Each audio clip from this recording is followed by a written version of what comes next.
اور ہم نے پھر آج میں پھر بھی گزارش کروں گا کہ اہل سنت والجماعت کا جو عقیدہ ہے یہ بڑا مضبوط عقیدہ ہے. میں کہتا ہوں میں بڑا تنگ بھی ہوں ان سے، سنیوں سے. میں کھلا آدمی ہوں، میں کوئی ڈرتا نہیں ہوں کسی سے. زندگی موت اللہ کے ہاتھ ہے، اللہ کے ہاتھ ہے، کوئی نہیں مار سکتا. جب اس کا حکم ہوگا تو مریں گے ہیں جی. تو اس لیے ڈر کوئی نہیں ہے، صرف یہ ہے کہ مجھے ان سے گلہ بھی بڑا ہے کہ یہ سمجھتے ہیں کہ ہمارے مسلک کی ترجمانی کی جائے تو ہماری ساری ان باتوں کو مان لیا جائے جن کا ہمارے پاس ثبوت نہیں ہے اور ہم نے اپنی طرف سے گھڑ کر اس کو دین میں شامل کر لیا ہے. ان کو بھی مانو تب سنی ہو، یہ میں نہیں مانتا. ٹھیک ہے، چاہے بریلوی حضرات تنگ ہوں، چاہے کوئی بھی تنگ ہو. کئی لوگ کہتے ہیں جناب تم اپنا مذہب بتاؤ کہ تم بریلوی ہو، دیوبندی ہو، شیعہ ہو، اہل قرآن ہو، تبلیغی ہو، کیا بلا ہو. بھائی کبھی بریلویوں کی تعریف کرتے ہو، کبھی ان کو دھر لیتے ہو، کبھی دیوبندیوں کی تعریف کرتے ہو، کبھی ان کو دھر لیتے ہو، کبھی شیعہ کی تعریف کرتے ہو، کبھی ان کو دھر لیتے ہو. تم یہ چکر کیا ہے؟ تم ہو کیا؟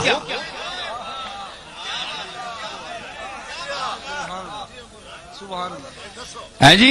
آج میں آپ کو بتاتا ہوں میں کیا ہوں. دیکھیں صاحب، یہ ان کا سوال بجا ہے کہ یہ سارے لوگ ان کی تعریف کرتے ہیں اور کبھی جو بہت خوش ہوئے ہوتے ہیں وہ دیوبندی بھی کہتے ہیں یار یہ تو ہمارا آدمی ہے، یہ دیوبندی ہے. وہ دوسرا خطاب سنتے ہیں وہ کہتے ہیں تب تن کے رکھ چھوڑیا سسا. بریلوی کہتے ہیں جناب یہ ہمارا ہے، تو دوسرا خطاب سنتے ہیں اس میں کوئی ان کی بات ہوتی ہے، ان کو دھر لیتا ہوں، وہ کہتے ہیں یہ گیا، یہ تو کچھ بھی نہیں ہے، ہمارا تو نہیں ہے. شیعہ کہتے ہیں اہل بیت کی تعریف اس سے بڑھ کر کسی نے کی نہیں، کبھی ان کو بھی کوئی چٹکی لگا دی، وہ کہتے ہیں یار ہمیں بھی ہماری خبر بھی لے گیا.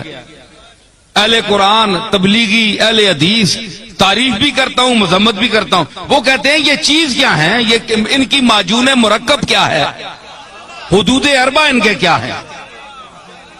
تو میں گزارش کروں، بات یہ ہے کہ میرا کوئی ذاتی مذہب نہیں ہے، نہ آپ کا کوئی ذاتی مذہب ہونا چاہیے.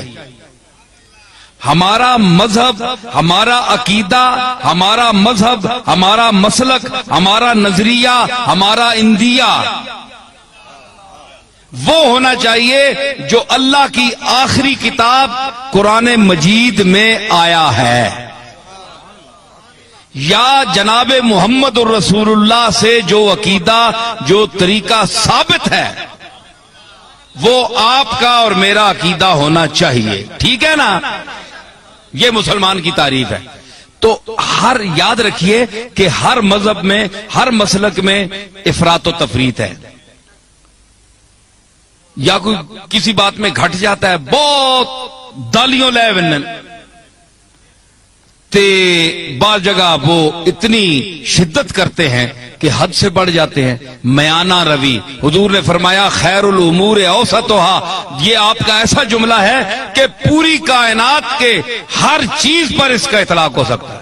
پوری کائنات، ہر عمل، ہر نظریہ، ہر نقطہ، یہ سرکار مدینہ کا وہ ارشاد ہے.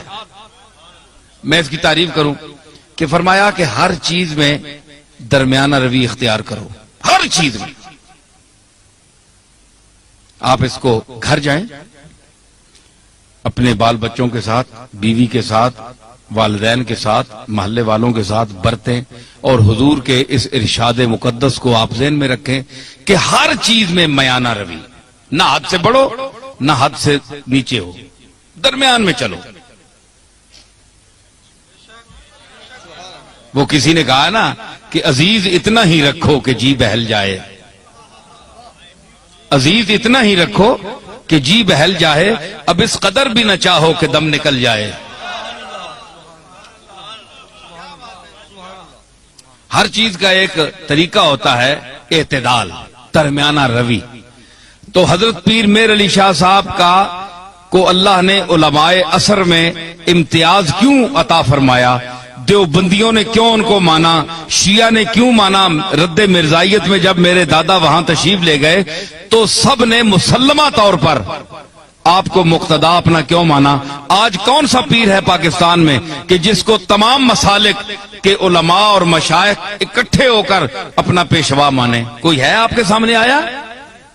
نہیں آیا، اس لیے کہ وہ خود معتدل نہیں ہے، وہ پارٹی کا بن گیا ہے، پارٹی کا ہو کر رہ گیا ہے۔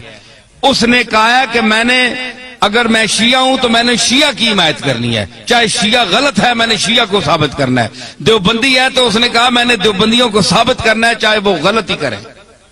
بریلوی ہیں ان کو میں نے ثابت کرنا ہے چاہے غلط ہی کہیں، میں نے ان کی تائید کرنی ہے۔ پیر میر علی شاہ صاحب میں یہ خوبی تھی کہ اللہ نے ان کو علم وافر کے ساتھ عقل سلیم بھی عطا کی تھی، اور وہ میانہ روی اور اعتدال حضور کے اس ارشاد کو سامنے رکھتے ہوئے کہ خیر الامور اوسطھا، کہ ہر چیز میں میانہ روی اختیار کرو، حدوں نہ ودو تے حدوں لو بھی نہیں، ٹھلے بھی نہ ہو جو تکو نا ترکڑی تول لینا تولتے ہیں نا تے او جی وچ لوہا ہونا ہے، اساں تکنا ہے دکاندار پہ یہ ایتھے بالکل جس لئے انجا آونجے نا سدھا اس ویلے تولا جو برابر ہونا، انصاف نہیں ترازو ہے جی۔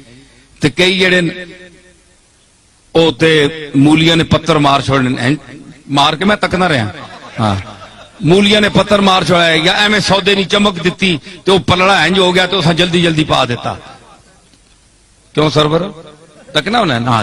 اچھا تو مطلب ہے کہ دھوکہ دے دیا، چکر دے دیا، تو مطلب یہ ہے کہ وہ سودا وہاں جاتا نہیں پورا، صرف ٹچ کر کے اس کو نیچے کر کے چکر دے کے چلے جاتے ہیں۔ لیکن جو سمجھدار گاہ کو اس کو پتہ ہے کہ جب یہ بالکل تول میں صحیح آئے گا نا، انصاف پہ آئے گا، نہ ادھر جھکاؤ ہوگا نہ ادھر ہوگا، تو پھر صحیح تلے گا۔ اس کو کہتے ہیں اعتدال، درمیان میں، نہ ادھر نہ ادھر۔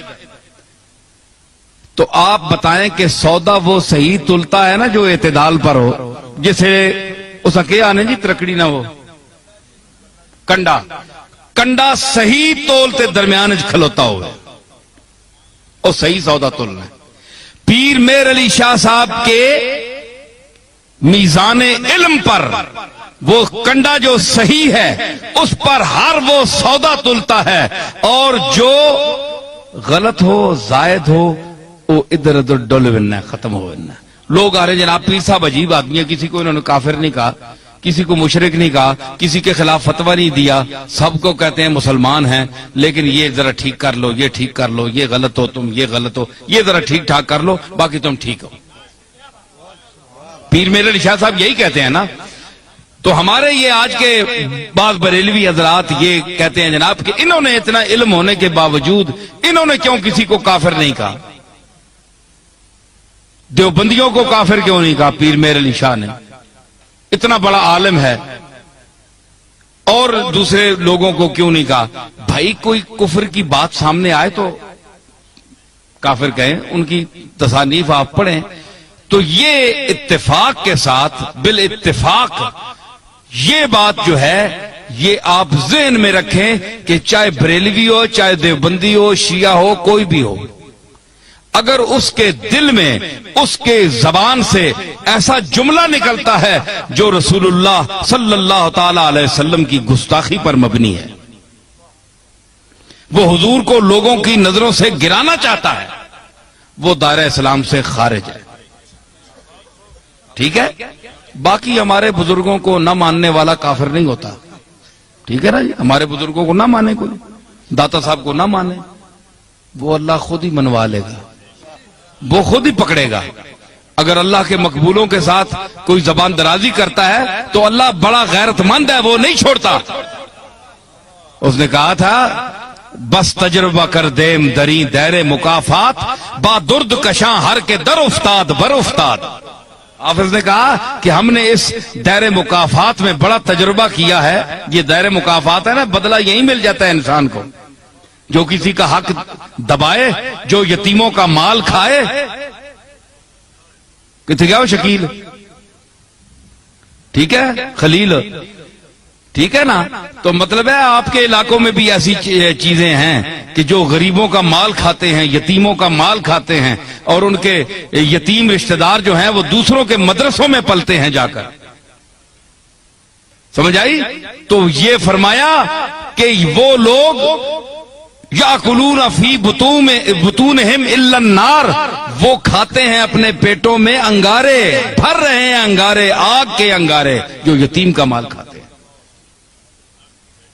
ٹھیک ہے نا؟ تو کہتے ہیں انہوں نے کیوں نہیں فتویٰ لگایا؟ بھائی فتویٰ انہوں کا دیکھیں، جو رسول اللہ کی گستاخی کرے گا، حضور کو کے متعلق، اور سب سے وہابیوں کے جو سربراہ ہیں، اپنا نہیں کیا نام ہے، ابن تیمیہ، وہ ان کے بھی جد اعلیٰ ہے.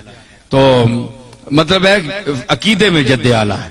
تو ابن تیمیہ جیسا آدمی، اس نے لکھا کہ ایک ہے کپڑے کا میلا ہونا، ایک ہے حکارت سے کوئی گئی سٹ ہے ایویں ترکیا میلا ہے، ذہن میں اس کو حقیر کہے، ذہن میں یہ عقیدہ رکھے کہ میں اس کی حکارت کر رہا ہوں. ایک یہ ہے کہ حضور علیہ الصلوۃ والسلام کی کملی جو ہے، آپ کا جبہ یا ہر وہ کپڑا جو آپ کے جسم اقدس سے مس ہوا، لگ گیا، ایک بار لگا یا کئی بار لگا، تو اس کو وہ شرف حاصل ہے کہ دنیا میں کسی چیز کو وہ شرف حاصل نہیں. ٹھیک ہے؟ تو اگر وہ میلا بھی ہو سکتا ہے نا، گرد و غبار تو پڑتی ہے، وقت کا گزرنا اس کو گل جاتا ہے، پرانا ہو جاتا ہے. تو اگر کوئی شخص یہ ابن تیمیہ